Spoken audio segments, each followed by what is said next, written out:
All right, this is part 2 of the Curbfind M105 off camera because I just dragged it in as I basically just went ahead and just sharpened the blade underneath. I also, just in the meantime, drained the oil. So this one took about, I would say probably between 15 and 16 ounces. So it's about half a quart, roughly. And in this video, sorry, I just had to grab my tools. They're outside for a second here. So in this video, what I'm going to do is I'm going to go ahead and start procedure on how to take off or look at the carb, take it off, or remove the carb from the actual mower itself. Now this one does look a little intimidating, but it really isn't. It's pretty much standard, just like everything else out there. And first you want to start out with the recoil, because this is all integrated in one piece. So you have 3 bolts up top, 10 millimeter, sorry. You have 3 of them. You got to remove the recoil first, because this is like all integrated. And they are loose, so I am now wondering if maybe the person tried to attempt it and said, nope, no thanks. Too much stuff going on here, I'm not doing it. And then you also have 2 bolts right here on the carb that are 10.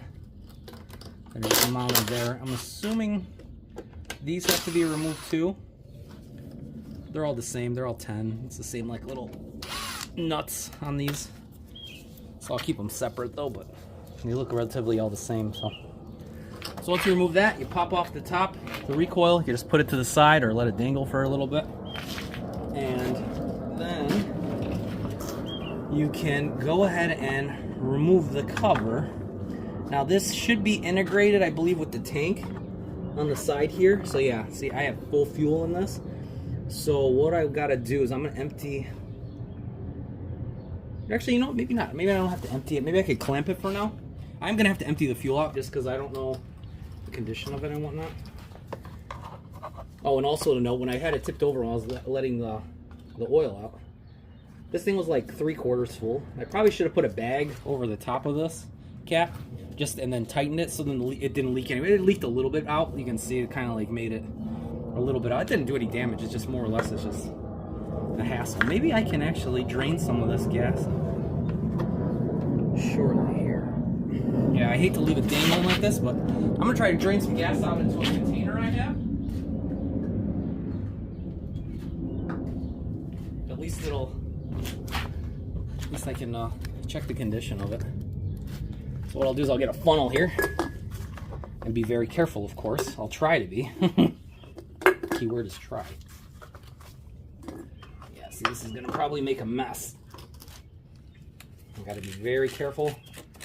And my glass jar, whatever you want to call it, only holds so much fuel as it is. So what we'll do is we'll try to do this safely, responsibly as possible, not making a huge mess.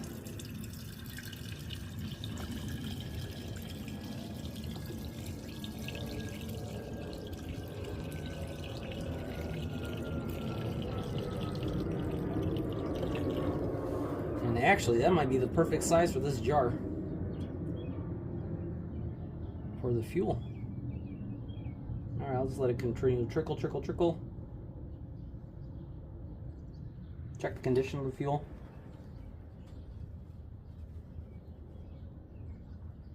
I don't want to yoink on it too much.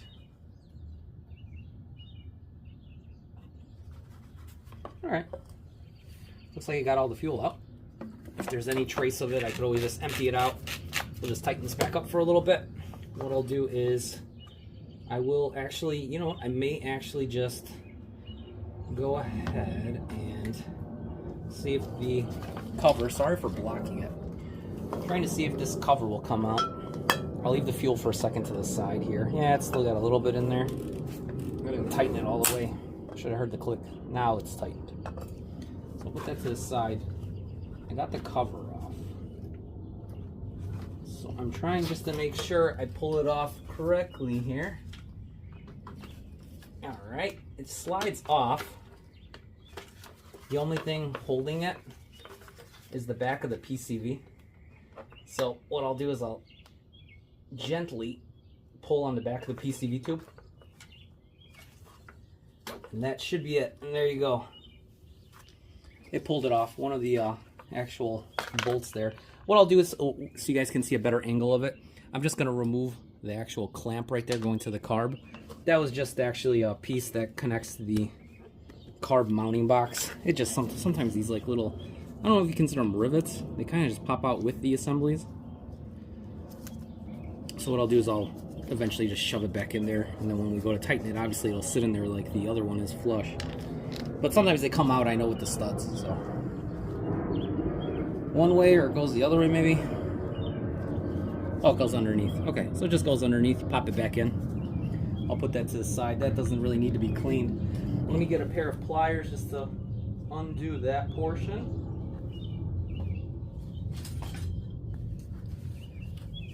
And hopefully I can reach it with my regular pliers here. Shouldn't be an issue. There might be a little bit of fuel in the line, but I do have a little rag here to catch it. So that's that. And like I said, this mower is like relatively newer, so. And we'll just pop off the line. Lightly, of course. Trying not to damage anything. All right, and there goes your fuel line. And it pops off nicely off of it. I have it clamped, but I don't think there's any fuel in it really. A hair in there, maybe.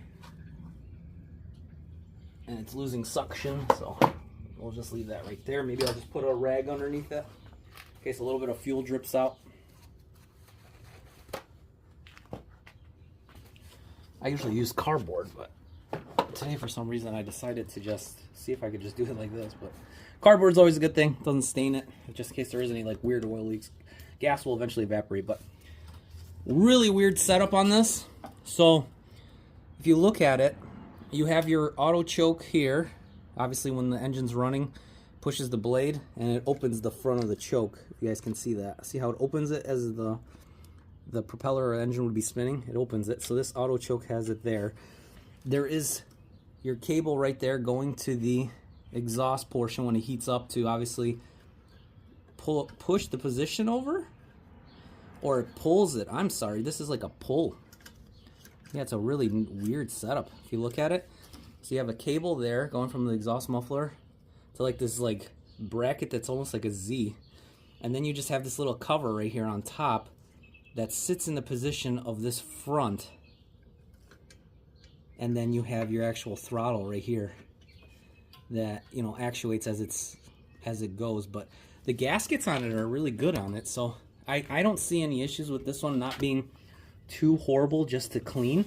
And the gasket's mounted on top of this, so I got to remember this piece goes on last and it slides into this bracket where you remove the bracket. Okay, so actually the bracket can stay on, so it won't do anything. Okay, so that's good.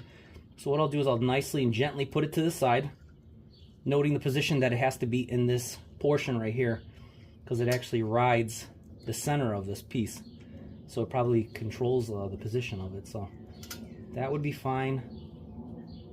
And then the next piece to get off would probably be this air vane. So this will be piece 2, and you just kind of angle it off and it pops right off. So we'll put that to the side. So that's part number 2. And of course, you know, it just sticks on like that, so then it actuates the actual vane. And then the final part would be to remove the actual rod and or governor rod from the actual carb itself. So what I'll do here is I will pop it out, or maybe remove it first. Would that be easier? Maybe I'll remove it. Oh yeah, removing it probably would be easier. You have it holding it full open, and the bigger rod will come out, and then the smaller spring type rod you just kind of angle. If you can't grab it, you could always get a pair of pliers to grab it, and just leave that to the side for now. And here's your carb disassembly. So like getting it off the engine, of course. And what I'll do now is I will just grab another piece of paper here, and we will see if there's an issue with the condition of the carb. Obviously there's an issue. So what I'll do here is I'm going to assume the bottom is just going to be a 10 millimeter. Everything's 10 millimeter on these newer ones, so yes it is. I'll lightly take it off, a little dusty, a little dirty if you want to say. A little bit of the fuel's coming out now at this point too. Maybe catch some of that. I'll put it into the, sorry for my arm shot here. I could already see, just by adding this fuel, there's water in it. There's definitely 100% water, and it pops right off. Oh, wow. Yeah, I'm hoping I could salvage this. If you look at the condition of the carb, look at that water. Oh, wow. That is rust galore. That is very, very dirty. No wonder this thing wouldn't start. Look at the jet. I'm going to see if I can get the jet out. Jeez. I mean, yeah, it's just rust. Even the bottom of the bolt that holds the carb is just rusty. I wiped it against the tissue. It's all rust. But, man, that is what happens when you leave, I guess, you know, fuel, ethanol. You leave it in that condition. Geez, it'll really get dirty. So this one's going to really need a really good deep clean. I might leave this one in the ultrasonic for at least like half hour. Of course, I'll spray everything down, but I'm gonna try to remove the jets and whatnot. Let me just get a basket for all this stuff when it goes in the ultrasonic.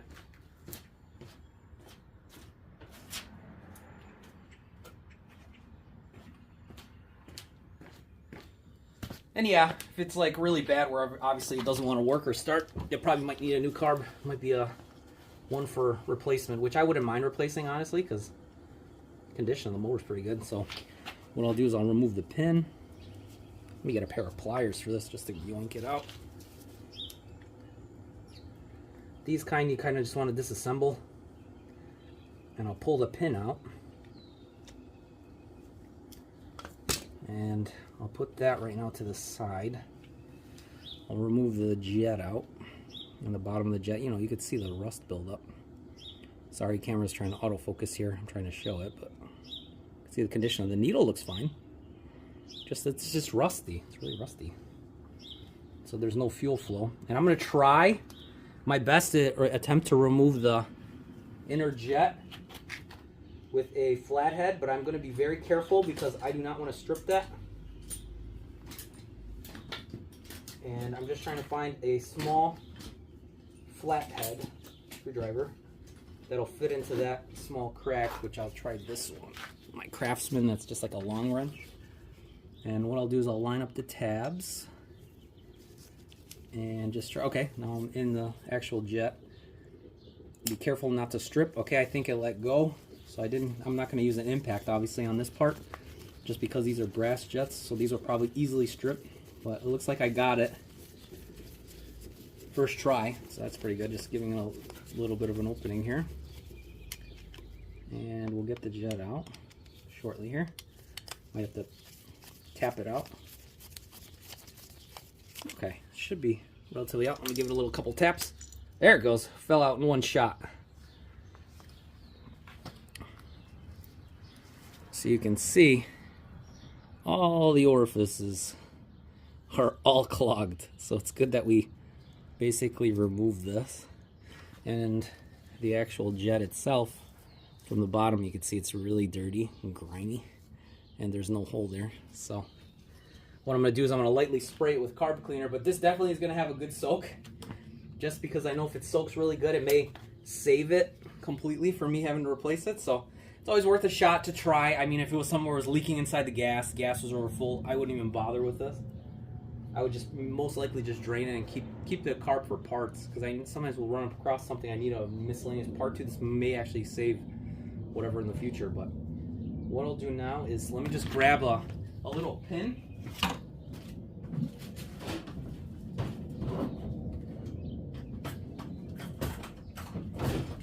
And I think the actual correct terminology on this is a torch tip cleaner. And I usually use the smallest one. I'm just going to poke through it before I put it in the ultrasonic, just to see if I obviously loosen everything up. And I'll use the smallest one. If you don't have a torch tip one, these are relatively inexpensive, honestly. I believe I got this on Amazon years ago, and honestly, it's paid for itself more than once.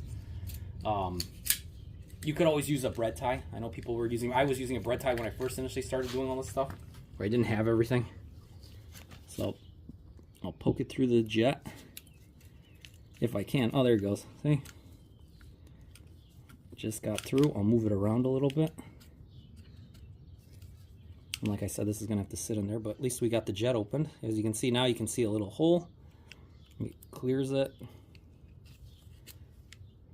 There's one part done. Let's see if I can just move it to the camera. There it is. You can kind of see it in the back of the glove. So I'll put that to the side. I'll try to run through the emulsion tube, they call this. Okay, so that's clear. These little ports, I'll try to just to do manually by hand.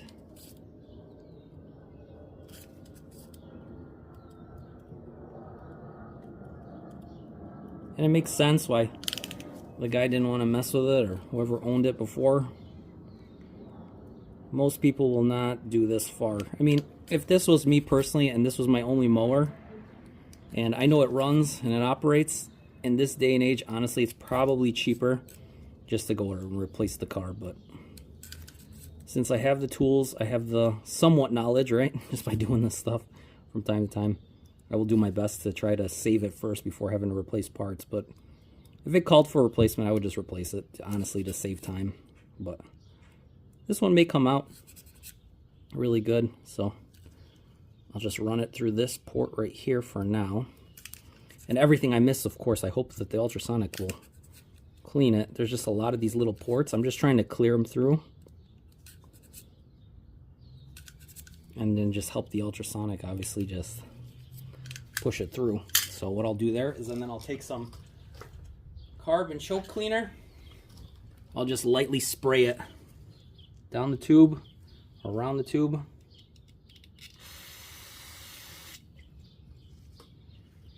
And we will, it's cleared. You see down the passage? See it down the passage? Look at that, it cleared it out really nice. But I'm still going to clean all this stuff. And what I'll try to do here is, let me grab another tissue, or they're a shop rag, as I call these. They're like thicker paper towels, that's all they are. Is I'm going to try to spray this down with Carb Clean. We'll see if any of it comes off.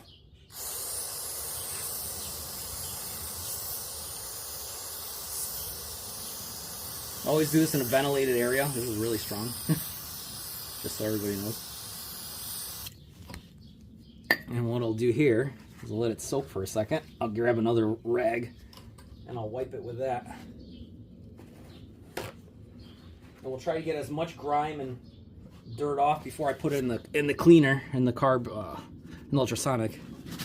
And already I can see it's already getting, wow, a lot of grime off.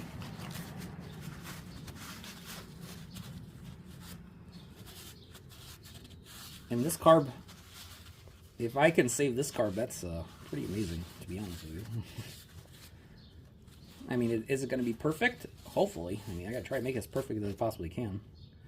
Let's give it a little bit more spray towards the bottom corners where the bolts are.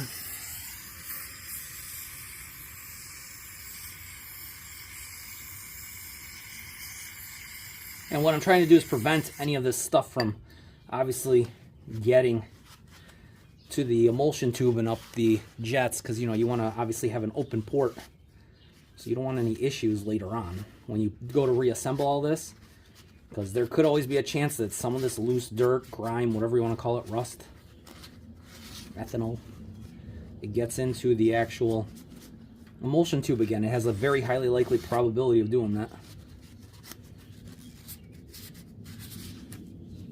And there, it's way cleaner than what it was. It's still a little dirty.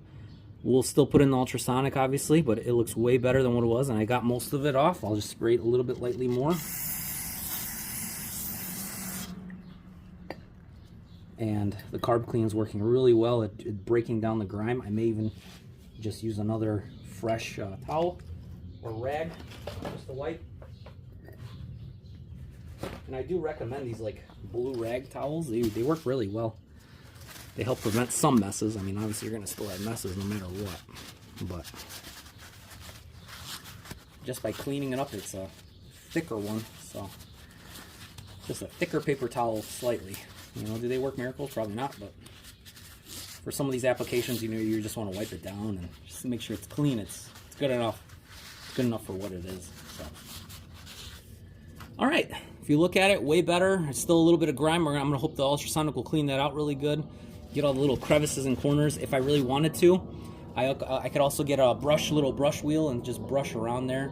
But I think the ultrasonic will clean that off because this is all loose. It's very hard to grab in some of the corners. So I'll put that in there with the emulsion tube and the jet.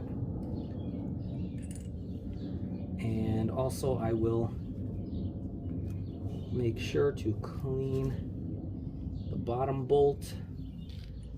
See if I can remove the gasket for the bottom bolt.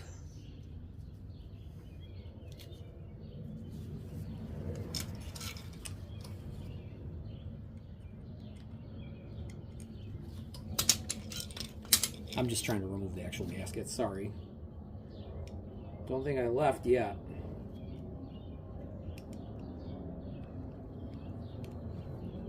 I'm just popping off the gasket. I just don't want it to sit in the water in case it is like a paper type because it's going to soak it. And remove the little gasket for the bottom of it. I usually will put that to the side. Put that in, I'll put the jet or the bottom of the bolt in the ultrasonic where it's a little rusty. And then what I'll do is I'll just actually just shoot up a little bit of carb cleaner in this. And this will hopefully loosen everything a little bit. And then when we go to drop it in the ultrasonic, I'll basically just go ahead and let it sit there. I'll let it soak. Obviously I'm not going to record everything, but if you want to see, I'll show you really quick here how I do it. I just literally have it over here on this side. I have an old kettle that's basically electric that I boiled already a little bit of water, and honestly I just use some simple green. Pour it on the bottom, quarter of the way. I'll use it's fresh pour. I know some people use the same liquid over and over again. I always do fresh pours when I do this kind of stuff. And the water is boiled somewhat, so the temperature of it is pretty good right now. So it doesn't need to be crazy hot. And then what I'll do is I'll plug it in here. Sorry if the angles kind of suck. Plug it into the outlet here and just make sure it turns on, of course. And it'll turn on in a second here. There it goes. And what I'll do is I'll grab the carb and the assemblies.